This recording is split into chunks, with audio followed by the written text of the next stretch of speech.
ರಾಜಗೋಪಾಲ್ ನಗರ ಬೆಂಗಳೂರಿನ ದಾಸರಳ್ಳಿ ವಿಧಾನಸಭಾ ಕ್ಷೇತ್ರಕ್ಕೆ ಸೇರಿದ 48 ವರ್ಷಗಳ ಹಿಂದೆ ಉದಯವಾದ ಏರಿಯಾ. ಇಲ್ಲಿ ಬಹಳಷ್ಟು ಮಂದಿ ಮಧ್ಯಮ ವರ್ಗಕ್ಕೆ ಸೇರಿದ ರೈತಾಪಿ ಕುಟುಂಬದ ಹಿನ್ನೆಲೆಯಿಂದ ಬಂದು ನೆಲೆಸಿ ತಮ್ಮ ಜೀವನ ನಡೆಸುತ್ತಿದ್ದಾರೆ.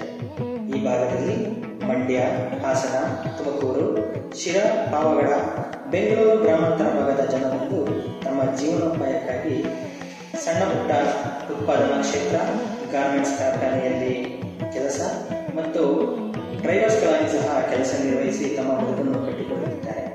ಹಲವಾರು ಮಂದಿ ಸ್ವಂತ ಉದ್ದಿಮೆಗಳನ್ನು ಸಹ ನಡೆಸಿ ಶ್ರೀಮಂತರಾಗಿಯೂ ಸಹ ತಮ್ಮ ಜೀವನವನ್ನು ನಡೆಸುತ್ತಿದ್ದಾರೆ. ಹೀಗೆ 48 ವರ್ಷದ ಮೊದಲು ಈ ಪ್ರದೇಶ ಸರ್ವೆ ನಂಬರ್ 119 ಮತ್ತು 120ರ ಸರ್ಕಾರಿ ಹುಲ್ಲುಗಾವಲು ಪ್ರದೇಶವಾಗಿದೆ. ಇಲ್ಲಿ ಲೆಕ್ಕೇರೆ ಹಾಗೂ ಪೀಣ್ಯ ಭಾಗದ ಜನರು ವ್ಯವಸಾಯವನ್ನು ಮಾಡುತ್ತಾ ತಮ್ಮ ಬೆಳೆಗಳನ್ನು ಬೆಳೆಯುತ್ತಿದ್ದರು.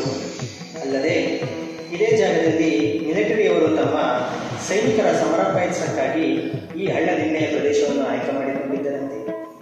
1972ರ ಆಗಸ್ಟ್ 15ರ ಸ್ವಾತಂತ್ರ್ಯೋತ್ಸವದ ನಿಮಿತ್ತ ಭಾರತದ ಕೇಂದ್ರ ಸರ್ಕಾರ ಪ್ರಧಾನಮಂತ್ರಿಯವರ 20 ಅಂಶಗಳ ಯೋಜನೆಗಳಲ್ಲಿ ಒಂದಾದ ವಸತಿ ರಹಿತ ಬಡವರಿಗೆ ಮನೆಗಳನ್ನು ಕಟ್ಟಿಕೊಳ್ಳುವ ಅವಕಾಶ ನೀಡಿದಾಗ ಲೆಕ್ಕೇರೆ ಹಾಗೂ ಪೀಣ್ಯ ಭಾಗದ ವಸತಿಹೀನರು ಇಲ್ಲಿ ಬಂದು ನೆಲೆಸಲು ಕಾರಣವಾಗಿ ರಾಜಗೋಪಾಲ್ ನಗರ ಉದಯವಾಯಿತು. ಆದರೆ ನಗರ ಶುರುವಾಗಲು ಅನುಮತಿ ಪಡೆಯುವುದು ಅಷ್ಟು ಸುಲಭದ ಕೆಲಸವಾಗಿರಲಿಲ್ಲ.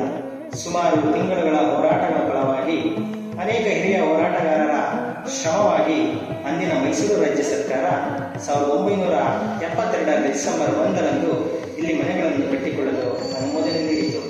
ಅಂತಹ ಹೋರಾಟಗಾರರಲ್ಲಿ ಒಬ್ಬರಾದ ಶ್ರೀಯುತ ದಿವಂಗತ ರಾಜಗೋಪಾಲ್ ರವರು MLCಯಾಗಿ ಸರ್ಕಾರದ ಮಟ್ಟದಲ್ಲಿ ತಮ್ಮ ಛಾಪು ಮೂಡಿಸಿ ಈ ನಗರಕ್ಕೆ ಅನುಮೋದನೆ ದೊರಕಿಸಿಕೊಡುವುದರಲ್ಲಿ ಯಶಸ್ವಿಯಾದರು.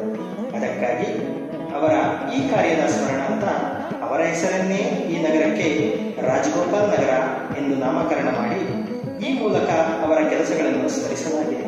ಅಂದಿನ ದಿನಗಳಲ್ಲಿ ಅವರೊಡನೆ ಈ ನಗರದ ಅನುಮೋದನೆಗಾಗಿ ಕೆಲಸ ಮಾಡಿದ ಪೀಣ್ಯದ ಚೇರ್ಮನ್ ದಿವಂಗತ R. ರಾಜಣ್ಣ ಹಾಗೂ ಇತರೆ ಎಲ್ಲಾ ಹಿರಿಯರನ್ನು ನೆನೆಯುವುದು ನಮ್ಮ ಆದ್ಯ ಕರ್ತವ್ಯ.